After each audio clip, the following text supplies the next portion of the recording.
Muchas gracias. Tiempo sin encontrarnos en estas lides. Harto. ¿Cómo les ha ido? ¿Cómo anda El campo, lindo. trigo, el campo? ¿Quién qué anda? Lindo, como siempre. Lindo, como siempre. Sí, El campo es parte de nuestro patrimonio. así es. Es nuestro patrimonio. Es una forma de vida. Sí, pues. Es un arraigo con la tierra profundo. Estuvimos celebrando el Día del Patrimonio sábado y domingo. Usted me imagino que celebró también, porque está ahí mirándose. ¿Cómo está saliendo? Andaba en la cordillera. Anda en la cordillera, como Patricio Mans. Arriba Así, en la cordillera. así es. Y da pena bajar y ver esta nube gris que está sobre el valle central, que nos tiene muy afectados a La todos. contaminación. A todos, sí. Sí, exactamente. Bueno, así que el Día del Patrimonio, ¿qué hubiera puesto usted en el Día del Patrimonio más? Como linarense, ¿cierto? Me habría gustado una ley de haber destacado nuestro Cerro Quiñe desde el punto de vista, Quiñe. ¿cierto? Desde el punto de vista de los petrolíferos que hay ahí, del descuido de quien corresponde respecto a eso. ¿Ese cerro es privado? ¿De quién es ahora? Es particular. Ya, entonces ahí, claro, Pero prevalece el patrimonio cultural sobre eso, ¿no? ya, aunque sea privado, no podría ser lo que sea antes. Las intervenciones que se hacen sobre él, sí. Entonces... Yo he ido al Cerro Quiñe, pero hace rato ya, digamos.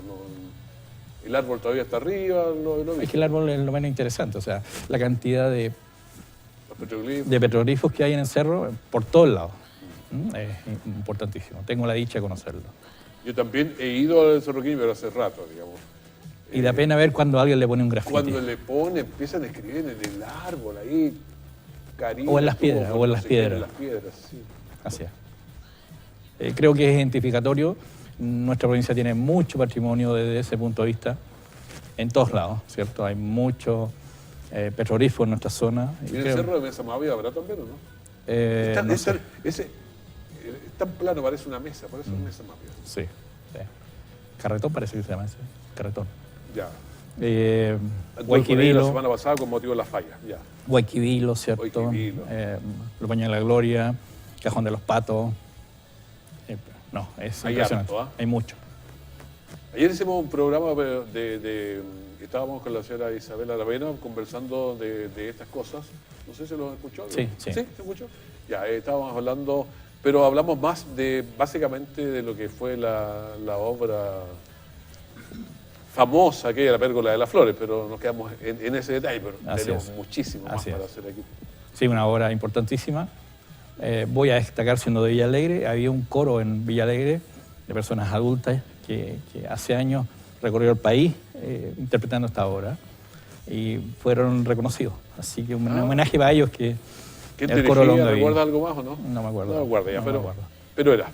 Era. Excelente. Bueno, vamos a lo que nos convoca. Hemos tenido cambio climático y estamos teniendo y vamos a seguir teniendo. Así es. Y esto me imagino que la agricultura es un uppercut, es un gancho directo, es todo. Determinante. Hay pronosticado 2 metros de nieve en la laguna, que es nuestra caja de ahorro respecto al riego. Ojalá que caigan. ¿Y cuánto era antes? Hasta 3 metros, ¿cierto? Ahí tenemos 0,10, 0,20. Y ahora con 2 estamos contentos.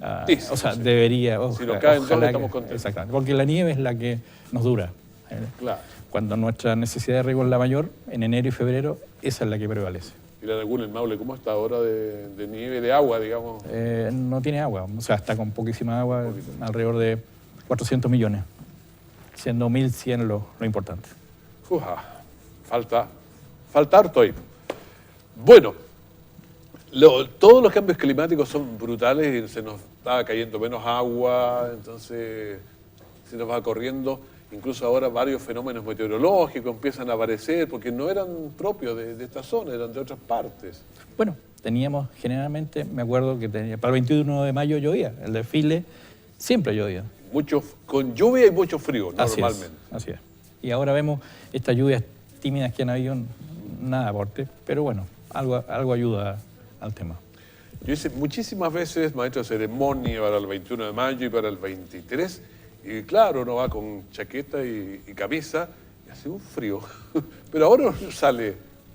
Así es, estamos como un clima tropical. Un clima mucho más benigno en ese sentido, pero también tiene todos sus problemas en la agricultura, Porque nuestra agricultura estaba hecha un poco más lluvia y un poco más frío también. Bueno, tiene sus pros y sus contras. Se va corriendo la franja de cultivo, ¿cierto? Vemos que los árboles frutales ya van en Biobío, en Temuco ya están mucha producción de fruta. Y eso es debido al cambio climático. Y esta zona precisamente es la que es como una zona de transición que no nos llueve mucho en Concepción, llega hasta Chillán y acá no llega. Eso es evidente. Claro, los sistemas frontales se van cayendo, aparecen las altas presiones del otro lado y se van, se va corriendo. Así es. Uy, Willy, la sandía, bueno, no, la sandía más... Este año, o sea, fue un tema... Particularmente yo tuve una merma de producción, ¿cierto? Un 30%, ¿no? 30-35% ¿De sandías? De sandía. No tuvimos segunda flor como el año pasado. Dependemos mucho de cómo es la primavera. Una primavera lluviosa nos afecta mucho. Y eso le pasó a la mayoría de la gente. Y un precio deprimido, además. Claro, y yo me quedé con un saldo pendiente porque no me comí de las sandías suyas este año, que son tan buenas. Pero ya en el otro habrá otras. Sí, todos los años. Somos duros. Sí, pero había... usted me dio unos datos por ahí y yo fui un poquito antes que salieran las de ustedes. Unas sandías de aquí de la zona de Palmilla, muy buena. De Palmilla, pero estaban realmente ricas. Sí. Me entusiasmé con eso. Sí, eso es bueno, que la gente sepa y que vaya y valorice. Vaya y le compre al productor. Claro, para allá. ¿Qué cuesta? Estamos cerquita. Sí, levantarse tempranito y escoge usted y pacta el precio además. Sí, pues ahí es va. una muy buena alternativa. Comprar sandías enormes, pero... Esa es la mejor, o sea, la más grande es la que tiene más posibilidades de que salga mucho mejor. Y hasta para cacharse que tengo una técnica, porque pesan tanto, entonces hay que levantar, hacer la fuerza con las piernas, no con la cintura, porque si no, con 10 kilos ya queda... Bueno, y eso indica claramente, ¿cierto?, lo que sucede en todos los países de comercio donde está el productor y el consumidor, o sea, acortando esta brecha que tenemos entre el producto primario y el entre terminado. Las unidades productoras y las unidades consumidoras tiene que haber un nexo directo ahí, bueno. Farmer Market. Exacto. Dicen los gringos. El farm, que es la granja en el fondo. Bueno, este cambio climático entonces tiene varias cosas malas porque se nos van corriendo, pero las agriculturas tradicionales... Ya, y vamos a la coyuntura, digamos. ¿Cómo están ustedes ahí? Bueno, este año ha sido un año para olvidar, a precio horrible, ya. ¿Cierto? Hay que considerar que tenemos el único cultivo que se salvó este año respecto a precio, que tuvo un mejor precio en relación al año pasado, fue el trigo. ¿El trigo? El trigo. Justo se dio este momento de precio internacional alto, alrededor de 2.40 la tonelada, dólares digo. ¿Y en promedio antes cuánto era? 200, por ahí. 200, o sea, 200. Subió. Así es. Y eso es significativo en nuestra rentabilidad, sin duda. Y eso hace que la intención de siembra de este año sea importante. Pero ese precio, digo, que tuvimos, que fue alrededor de 17.000 pesos el quintal, más o menos, lo tuvimos hace 8 años atrás. Así que, insisto... Recuperaron lo que pasó hace 8 años. Exactamente. O sea, y es un tema que siempre lo recalco, hace 10 años atrás, ¿cuánto costaba el pan? Y ahora, ¿cuánto cuesta el pan en relación al trigo? 500 pesos costaba el pan, me acuerdo. ¿Y ahora estamos en cuánto? 1.200. Y eso pasa en todo orden, la leche, la carne, excepto el arroz. El arroz está a un precio deprimido, debería pagarse más.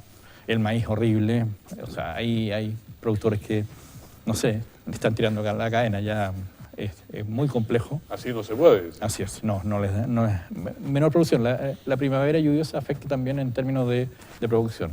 Se siembra más tarde y se obtiene un menor rendimiento. Entonces, menor rendimiento, menor rentabilidad, o sea, no hubo rentabilidad este año. ¿Y qué es lo que afecta al mercado? O sea, son cosas internacionales. Que debo mencionar, la peste porcina africana que está en China, están matando la mayoría de los cerdos. Creo que nuestros productores nacionales de cerdos deberían de haberle pagado más al productor, porque van a tener una ventana muy buena. O sea, a pesar de la desgracia que significa para los chinos matar todos sus cerdos por esta peste, eso significa que el mercado se altera. Claro, se altera y mucho. Y mucho. China es Debo mencionar una noticia. En Argentina, un ciudadano chino entrando con pata de cerdo en una maleta. Eso sí, ¿Lo leyó? Sí. Imagínese. Sí, pero explíquelo nomás, porque... claro, o sea, la peste... Porque uno no tiene el trasfondo de allá. Pues. Así es. Entonces, en Argentina, al lado llegó en el aeropuerto de Buenos Aires, parece que fue, ahí un ciudadano chino traía patita de cerdo. Con el lío que tienen allá. Exactamente. Entonces, hay una alerta ya de parte del SAC respecto a esto. O sea, esa cuestión, Europa está muy complicado también, o sea, todos están muy pendientes de esto, o sea, el coletazo va a ser muy grande. Y Argentina no es muy dado a los chequeos de cosas así, pero ahora, claro, va a tener que ocuparse también. No puedo cuestionar, creo que, como usted dice, nuestros vecinos tienen esa forma de ser. Porque aquí en Chile somos estrictísimos, el SAC es bastante estricto, menos mal.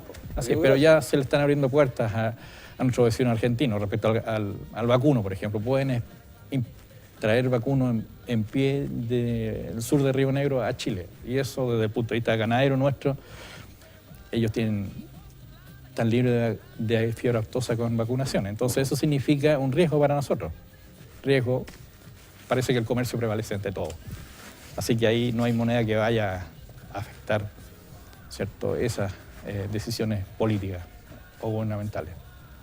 Bueno, nosotros estamos todos los días atentos a lo que ocurre, y usted tiene los ojos puestos, porque hay que estar, pues no se puede... Hay que estar pendiente.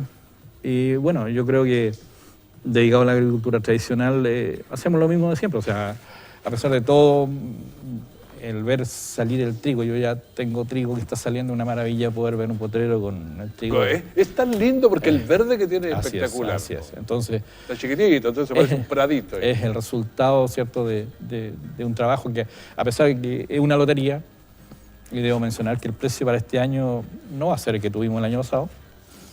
Yo creo que, por lo que he leído, va a estar alrededor de 190 o $200 de tonelada a la cosecha nuestra. Así que hay que tener mucho cuidado, o sea, hay que ser eficiente, hay que producir más, hay que mantener los costos bajos y seguir produciendo, porque el trigo representa un producto muy necesario para nuestro país y vemos lo que pasó este año. O sea, una coyuntura de un par de meses fue que el dólar, o sea, que el precio estuvo caro y incluso no hubo mucha oferta de trigo interno, de producción interna. Pero hay algunas cosas que las pienso cuando me desvelo por ahí. Pero ¿qué pasaría si hay, no sé, un problema internacional? ¿Para qué hablamos de guerra y otras cosas? Pero si no tenemos la comida, se nos complica enormemente. O sea, claro, cuando uno piensa en, no sé, pues la agricultura, sí, pero tiene trigo, va a hacer el pan y va a hacer un montón de cosas. Claro. Tenemos el arroz, tenemos el maíz, las cuestiones básicas, las sandías y todo. Entonces, nos abastecemos nosotros mismos. Así es. Pero si tenemos que comprar y hay una cuestión media mundial, o sea, yo fuera, no sé, político del país, privilegiaría un poco mantener mi agricultura. Hay veces que no está bien, no importa, pero apoyemos, no sé. Sí, eso hace mención al año anterior, 1.200.000 toneladas de trigo en producción interna. Y hace 10 años atrás, 15 años, pisábamos los 2 millones. O sea, esa cantidad, estamos hablando... O sea, bajando de 800. Oiga, eso. Entonces, el problema es que vamos bajando. Es que uno tiene que mirar ciertas cosas. Por ejemplo, Venezuela, con la cantidad de dólares que tenía, entonces dice, pero ¿para qué me voy a estar preocupando de sembrar y cosas así? Yo necesito, voy y compro. Así. Pero de repente cambian las cosas y los venezolanos, ojo, que podían haber producido muchas cosas y haber aprendido mucho, pero no lo hicieron. Pues. Bueno, ahí tenemos el cambio climático. O sea, el cambio climático afecta principalmente a estos cultivos. Rusia ya es el mayor productor del mundo, ¿cierto? Y si Rusia tiene un invierno que llueva mucho, no que nieve, le afecta. Hay sequía en Australia, que es el tercero. Los primeros es Rusia, Canadá, Estados Unidos, Australia, Argentina. Entonces, si hay algún efecto climático con estas alteraciones, en cualquiera de esos países afecta el precio. Claro. Y eso indica, o sea, que el precio sube, o sea, considerablemente un año a otro. Eso es. Entonces, la verdad que cada vez cultivamos menos trigo. Hacia el sur había poco trigo porque están plantando árboles frutales, claro, por tema de rentabilidad. Sí.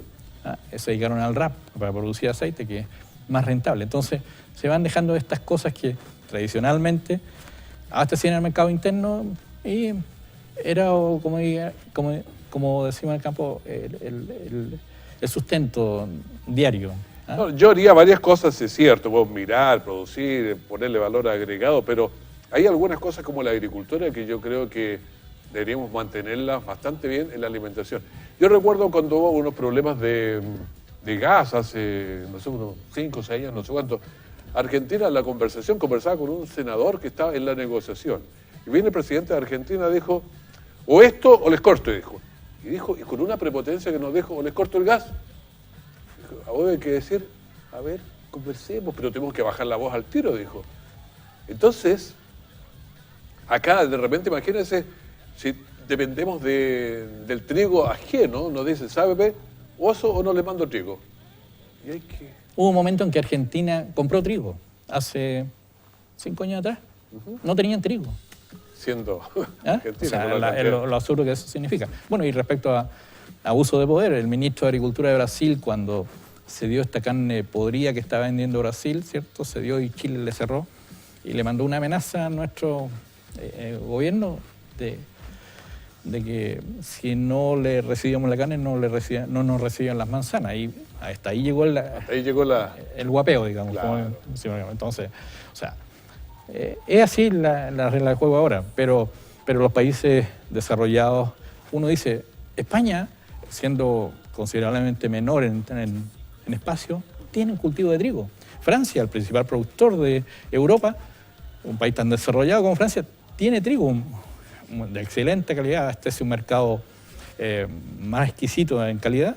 Imagínense, o sea, todo el mundo sigue funcionando, pero aquí no deja de ser rentable y nos fuimos del trigo. Claro, a veces dependemos muchísimo de lo que es la plata corta, digamos. Así es. Pero ya hay una cuestión que es de seguridad nacional que en la alimentación yo tendría más cuidado. Así es, No sé. así es. Eso. No sé, debemos tener pan, debemos tener... Las políticas agrícolas vienen del año 20, 30, sí. Estados Unidos, ¿cierto? Europa, con las guerras que han tenido, o sea, ellos saben lo que es tener hambre. Sí. Entonces... Y privilegian más esa parte. Así es. Es que nadie garantiza que de repente cambian las cosas y nos quedamos. Entonces yo siempre dejaría ahí como alimentarnos, por lo menos. Sí, pues además eso todo lo que implica el desarrollo y el apoyo a la gente para que se mantenga en los campos. Que claro, el poblamiento se está viendo en todo el mundo, nadie quiere estar en el campo. Que la haga bien, porque que nos quedemos en el campo si, no sé, si la ciudad no tiene todo, pues claro. De repente no. Como manifiesto de repente en algunas cosas, le pagan por mantener el prado verde en Europa. Bono de carbono, ¿cierto? Sí, pues. Plantemos árboles, esa es la solución. El pasto es un gran retenedor de carbono en el suelo. El pasto, lo cortan, se lo dan a los animales. El pasto es importantísimo en Europa. Y vemos que funciona, o sea, y le dan plata. O sea, yo sé de que en Europa a un productor de vaca le pagan directamente 200 euros para que tenga esa vaca. Si usted hace un trabajo de medición de peso con los terneros, en Europa le pagan 80 euros más. O sea, es impresionante, ¿cierto? Cómo es el apoyo al productor europeo. Los europeos han aprendido ciertas cosas.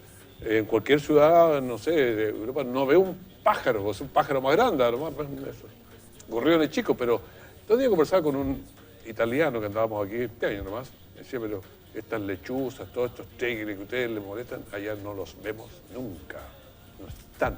Así es. Entonces, una maravilla. Lechuzas que debo mencionar. Yo vivo en la carretera y da pena ver cómo las lechuzas mueren en la carretera. ¿Cierto? Y en otro país le pondrían algún bloqueo alguna cosa para que la lechuza sepa que hay peligro. Así es, porque va a comer ratones que van a comer los granos que cayeron en la carretera de los viajes. Es lamentable. Y además hay, no sé, pues, granos contaminados, cuestiones al final. Bueno, la pérdida de diversidad. Sí. Don Francisco Morales, le agradezco muchísimo que haya estado con nosotros. Muy disperso, pero... Sí, hablamos de otras cosas, pero relacionadas, vinculadas a la agricultura. Bueno, lo vamos a tener aquí, ojalá por ahí, para seguir conversando de temas interesantes. Muchas gracias. Muchas gracias, que esté muy bien.